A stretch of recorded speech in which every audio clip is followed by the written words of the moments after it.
Okay, Coach Ballgame started as a bad youth coach. I was not a great coach. I started out coaching kids in 2005, and I was okay. I was entertaining, but I was concentrating on the wrong things. I was concentrating on the win. I was concentrating on them getting better at the game of baseball. And I was coaching 5, 6, 7, 8, 9, 10 year olds like they were 18 or they were a version of me when I was 10. And I was obsessed with baseball. And I went to my boss, Dan Spring, my good buddy, and I said, I didn't sign up for this. I didn't sign up to babysit kids that don't want to be here.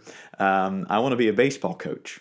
And I think a lot of you can relate with that as you try to manage and be very patient with your teams, your youth sports teams. And it took me 3 years to learn how to be patient, and it took me 3 years to really have the light bulb go off that says you're going about this the wrong way and you're looking through the wrong lens. You're going to need to change it, or a lot of these kids are going to walk away from the game.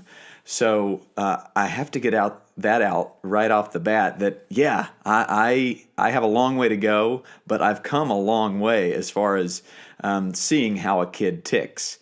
Now I want to get onto the topic of yelling at kids from the bleachers or from the dugout and why it doesn't work. And I have a great analogy.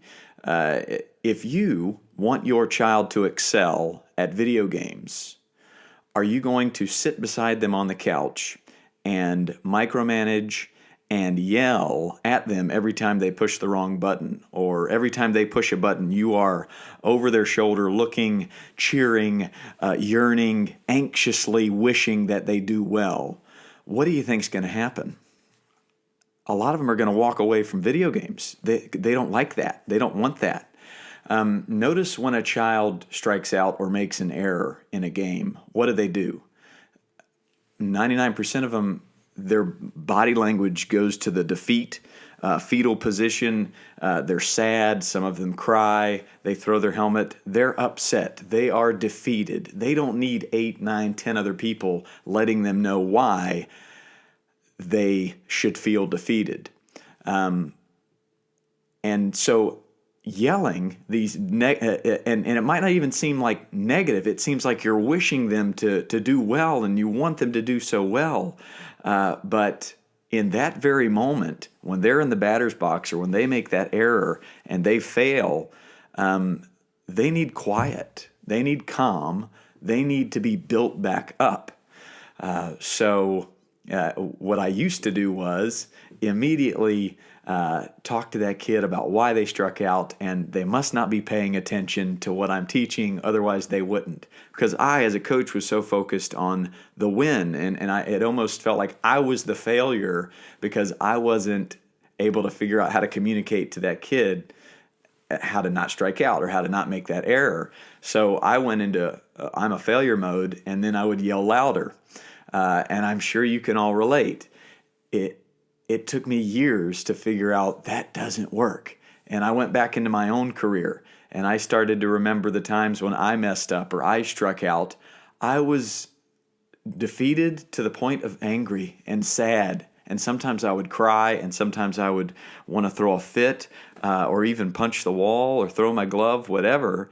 And the moments that got me through that was when my dad would just come down to the dugout and not say anything. He would just hug me and he would walk away. Or when a coach or a teammate would come sit beside me in my defeated frustration and would tell me a joke or just sit there quietly. What I've learned to do when I have a child that strikes out, they're defeated, they're sad, they're angry, they cry. I'll get all the players in the dugout and on the field to run and go give that kid an elbow and say, hey, get him next time, or a fist bump. And then if they've struck out multiple times, I will use my failures as a player to my advantage as a coach and say, hey, Folks, this one time I struck out 4 times in a game. But guess what I did that 5th time? Struck out again. 0 for 5, 5 Ks, rough day. But that's baseball. That's sports. So yelling at a kid in the moment doesn't work because they immediately have this pressure they put on them, this negativity of I better do well, or the stakes are so high, I'm going to disappoint a lot of people. So why do parents feel that? And my dad definitely felt that when I was a kid, because it's natural. You want your kid to do well, and I get it. And that's immediately what you do in a high leverage situation is you wish, and you yell. And in your brain, it feels like you're helping, but actually, it can work the other way, and it does. It does not work. Now, if you yell negatively or you're beating a kid down after they already messed up, well, then that hopefully that is clear that does not work at all. You're just pushing the kid out of the game altogether, and they're going to go do something else because they're beating themselves up, and now their coach is also yelling at them. What's the point? You want to look through the lens of, am I making the kid want to come back next year? And am I making the kid a better person? That's the sole purpose, and it took me years to figure that out. So I hope it helps you to know that I was really bad and passive-aggressive and negative as a coach early on because I was looking through the wrong glasses.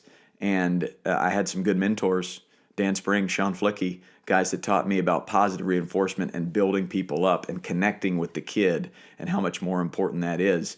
But, this is my mission now to get parents to be better parents and coaches to be better coaches so the kids can be happier kids. I've got 13-year-olds at my advanced sandlots in blue jeans. They've never played baseball, but they are living life, and they are meeting new friends, and they are being active and exercising because you don't have to be elite. You don't have to be on the best travel ball team to play a sandlot baseball game, and you shouldn't.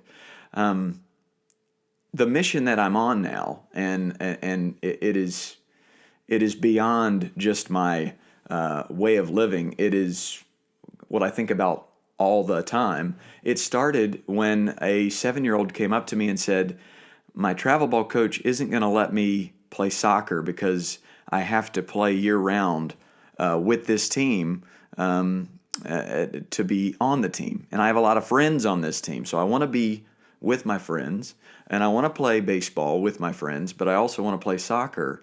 And that was when I really took the switch on, and I went from just seeing the problem to trying to be some sort of answer to the problem. And I started to seek out information from college coaches and major league managers and major league players. And what are they saying? Big picture. Become a great athlete. Mike Trout, great outfielder because he was a great basketball player. Jackie Robinson, 4-sport athlete at UCLA. I want a well-rounded athlete when I'm 17. That's what I want to see as a college coach. And then I can teach them how to go from second base to right field and be a good right fielder because a lot of times when you get to college, you need to be able to play all the positions. You need to learn how to catch. And if you've played inside linebacker in football or you've been a good defender in basketball, you might be a better catcher because of that. So college coaches, they're not looking for that great curveball when they're 10. They're not looking for that win when the kid's 11. They're looking for that well-rounded athlete who absolutely loves the game when they're 17, 18. So big picture, I'm always screaming that, as you know, here on the podcast. But I just wanted to give you that perspective that I have of, I started out a bad coach. And I'm ashamed to say it, but I was. And it took me a while to figure out I need to make sure these kids are excited to come back, and it's the best part of their week, and it's super super fun. So take solace in that you can get better as a coach, and then really keep in mind that yelling is a trap that you can fall into during games. And that pressure that you put on your kid is a trap that you can put on, and you feel like you're helping them, but it's really burning them out mentally and physically. And a lot of times they just need a hug, a nice moment of silence, and a good joke, and some build up. Build them up. Man, fires me up.